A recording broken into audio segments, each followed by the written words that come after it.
Hey y'all, I'm Elisa, the Scrappy Wife behind scrappywife.com. Let's take a minute to do a little bit of speed crafting, some memory keeping, some memory planning. Let's go.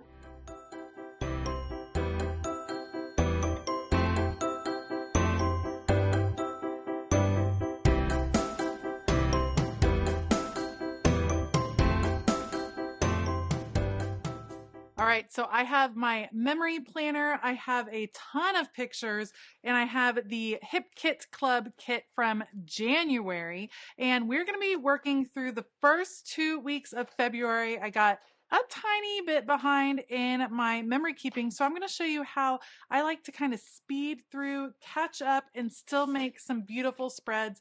Having a kit always helps. So I will put you guys on fast forward. Let's go. All right, so let's start off with tip number one, which is work with just one kit or collection. Most of us have a ton of different sticker books, a ton of different scrapbooking papers, and it can be overwhelming to figure out what is going to go together. So if you want to save time in your memory planning, in your documenting, in your scrapbooking, pick just one kit or collection to work with. That way you know all of the papers, all of the ephemera, all of the stickers that you're going to use are going to work together easily on your spread. My next big tip is to batch print your photos. So I print my photos at home. I have an Epson PictureMate printer that I can easily print at home. I use an app on my iPhone called Print to Size, which allows me to print 4 pictures for every 4x6 page. So that allows me to easily get them down to the size that I needed them for my happy planner, my big vertical happy planner. But even if you cannot print at home, you can always send them off. I would set a very specific time that you sit down, maybe on Sunday afternoons, maybe at the end of the month, whatever it is, where you sit down and you order all of your pictures, get it done, get them taken care of. And that way you're going to have your photos, because obviously that very much slows us up when we're documenting if we don't have our photos ready to go.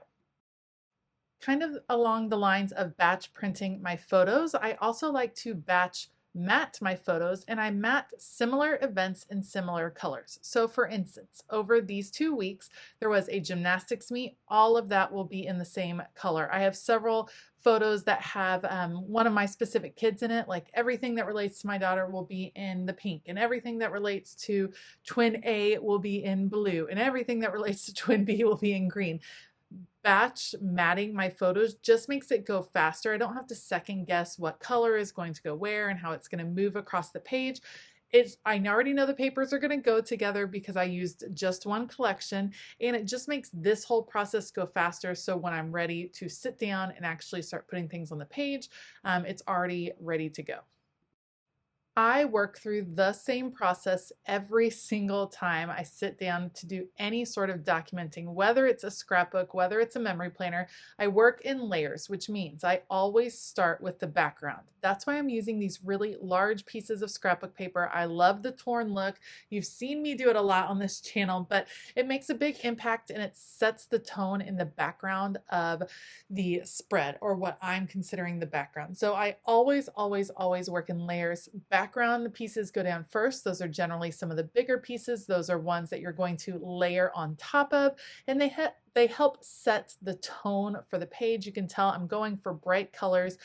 This collection from the Hip Kit Club is just so bright, so fun, definitely my whole vibe. And so I'm just going to put some background pieces on these 2 pages, and that gives me a jumping off point. Sometimes we can feel a little paralyzed with like blank page syndrome. Staring down at a blank page can be a lot to get started with, and then we kind of second guess. So actually getting something down on that background, whether it's just a big block of paper, you can see in this case, I'm just cutting these particular hearts, and I'm going to cover up that whole middle section.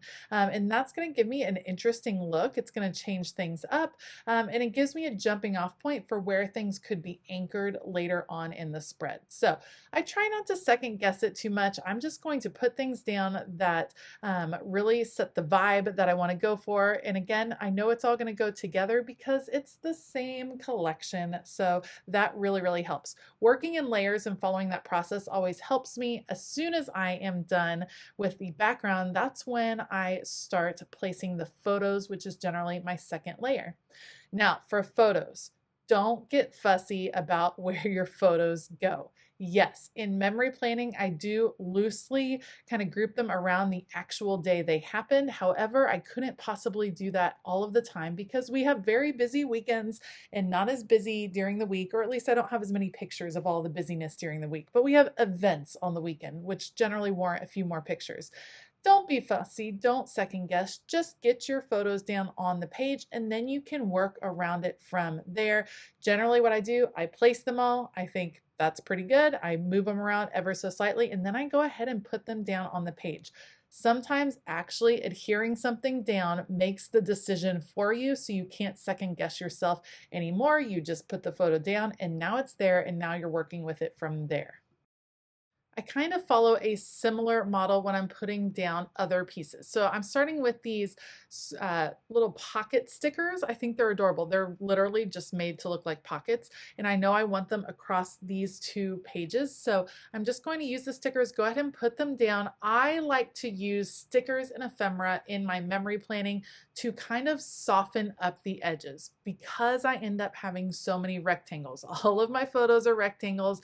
There's lots of boxes on a memory planning spread. So softening up the edges with some of these stickers is kind of where I'm aiming, but I'm not second guessing it too much. I'm just kind of putting it down and going for it. And again, I'm working in a layer. So now I'm starting to add paper and ephemera, and these are going to be some of the bigger pieces on the page, and I will start to work towards the smaller side. So this goes back to the layering. I'm working on two spreads at once, going back and forth, and the fact that I am doing the layering is what's helping me kind of keep track of where I am on both spreads. So I thought it'd be fun to go ahead and use all of those pockets, which I did. And now I'm going to add in words. I love words, and again, starting with some big ones, and I'm kind of following the same system. So I'm going to start putting words near where all these pockets are. They're kind of setting apart an area. They're going to help highlight some of the phrases. Now, not all the phrases will end up on a pocket or near a pocket, but that's a good jumping off point.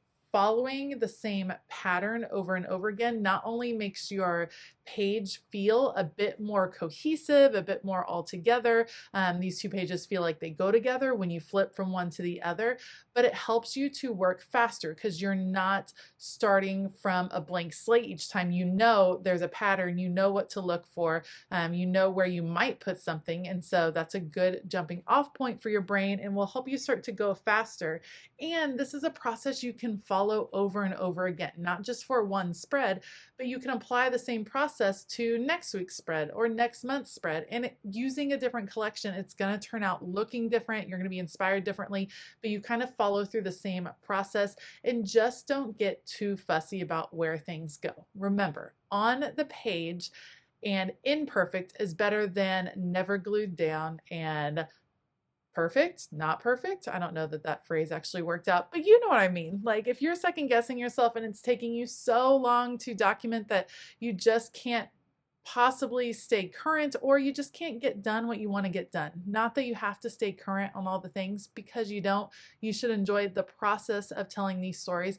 But if you're wanting to get through a certain project, don't second guess yourself. Just put things down on the page and you can always work with it from there. That's something I've learned from art journaling over the years, because once you put paint on the page, you're going to have to work around it, even if you have to cover it up in the end. So put something down and then you can start to work around what is on the page. So for these two spreads, I've got a lot of the big pieces. I've got a lot of the words on the spread. Now I'm just filling in with some different stickers. You'll see me pull out ephemera here in just a minute, and I'm actually trying to fill in some of the awkward white spaces.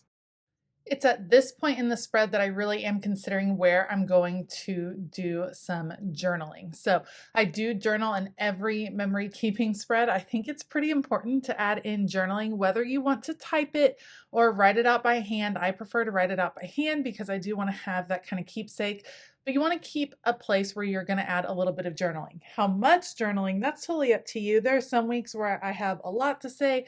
There are some weeks where I think mostly the pictures talk for themselves, and so I just fill in a few little details here and there, or kind of fill in some pieces that will tell the whole story. But this is where I'm kind of sectioning off, using my ephemera, using the stickers to break up some of the spaces and make it a little bit easier to add in journaling lines at the end.